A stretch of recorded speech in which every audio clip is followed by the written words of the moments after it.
الله الرحمن الرحيم الحمد لله والصلاة والسلام على رسول الله وبعد باب التناوب في العلم. قال الإمام البخاري رحمه الله حدثنا أبو اليمان قال أخبرنا شعيب عن الزهري قال أبو عبد الله وقال ابن وهب أخبرنا يونس عن ابن شهاب عن عبيد الله بن عبد الله بن أبي ثور عن عبد الله بن عباس عن عمر قال كنت أنا وجار لي من الأنصار في بني أمية بن زيد وهي من أوائل المدينة وكنا نتناوب النزول على رسول الله صلى الله عليه وسلم ينزل يوما وأنزل يوما فإذا نزلت جئته بخبر ذلك اليوم من الوحي وغيره وإذا نزل فعل مثل ذلك. فنزل صاحبي الأنصاري يوم نوبته فضرب بابي ضربا شديدا فقال أثم هو؟ ففزعت فخرجت إليه فقال قد حدث أمر عظيم. قال فدخلت على حفصة فإذا هي تبكي فقلت طلقكن رسول الله؟ قالت لا أدري. ثم دخلت على النبي صلى الله عليه وسلم فقلت وأنا قائم أطلقت نساءك؟ قال لا. فقلت الله أكبر. علم میں باری متعین کرنا اور باری باری پڑھنے کے لیے جانا، یعنی ایک دن ایک طالب علم پڑھنے جائے یا ایک آدمی پڑھنے جائے، دوسرے دن دوسرا آدمی پڑھنے جائے، اور جب وہ پڑھ کر آئے تب ان کو بتائے کہ میں نے آج یہ پڑھا ہے۔ کل ہم لوگ جو یہ مسئلہ نازلہ اور رحلہ کے بارے میں پڑھ رہے تھے، اس میں ایک نقطہ رہ گیا تھا، وہ یہ ہے کہ خواتین جن بچوں یا بچیوں کو اپنا دودھ پلائیں تو ان کو یاد رکھیں، اگر وہ 5 بار دودھ پلا دیتی ہیں تو رضاعت ثابت ہو جائے گی، تو ایسی صورت میں وہ یاد رکھیں کہ ہاں ہم نے فلانا کی بچی کو یا فلانا کے بچے کو 5 بار دودھ پلایا ہے۔ اگر کسی کی شادی ہوتی ہے اور بعد میں پتہ چلا کہ یہ آپس میں رضاعی بھائی بہن ہیں تو اس کی تحقیق کری جائے گی، اور تحقیق کرنے کے بعد میں ان کو جدا کر دیا جائے گا اور الگ کر دیا جائے گا۔ اس طرح کے مسائل پیدا ہوتے رہتے ہیں۔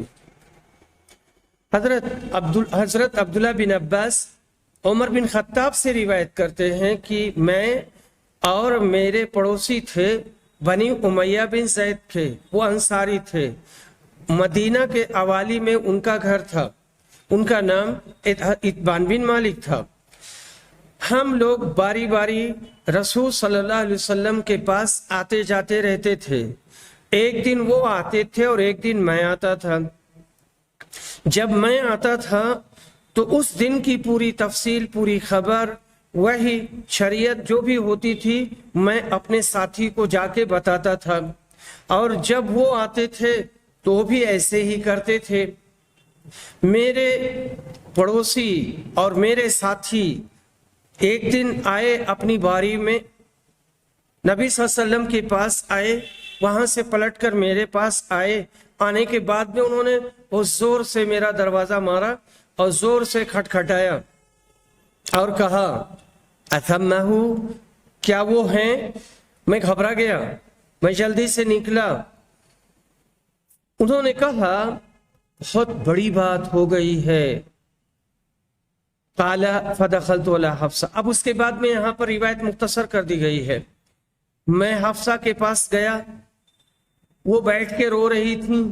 میں نے کہا تم لوگوں کو رسول صلی اللہ علیہ وسلم نے طلاق دے دی ہے؟ کہا میں نہیں جانتی۔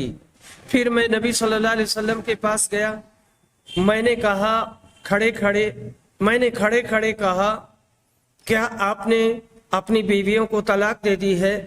آپ نے کہا نہیں۔ میں نے خوشی میں خوشی میں میں نے اللہ اکبر کہا۔ حضرت عمر نے جس پڑوسی سے باری مقرر کر رکھی تھی اور دونوں آتے جاتے تھے وہ حضرت اتبان بن مالک انصاری تھے۔ خبر واحد حجت ہے اور اس سے یقین کا فائدہ ہوتا ہے۔ حضرت عمر کو ان کے ساتھی نے تنہا بتایا تھا، اتبان بن مالک اکیلے تھے۔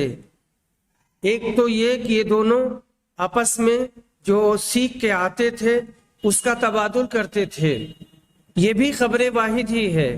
اور جو معاملہ پیش آیا تھا تو حضرت اتبان نے اکیلے جا کر کے بتایا تھا حضرت عمر کو۔ علم حاصل کرنے کے ساتھ ساتھ آدمی روزی کما سکتا ہے، علم بھی حاصل کرے اور روزی بھی کمائے، اور اس کے لیے ضروری ہے کہ پڑھنے والے ہنر سیکھیں۔ آج بہت بڑا مسئلہ ہمارے ہندوستان میں یہ ہے مولویوں کے لیے کہ یہ ہنر نہیں سیکھتے، خالی پڑھ لیتے ہیں۔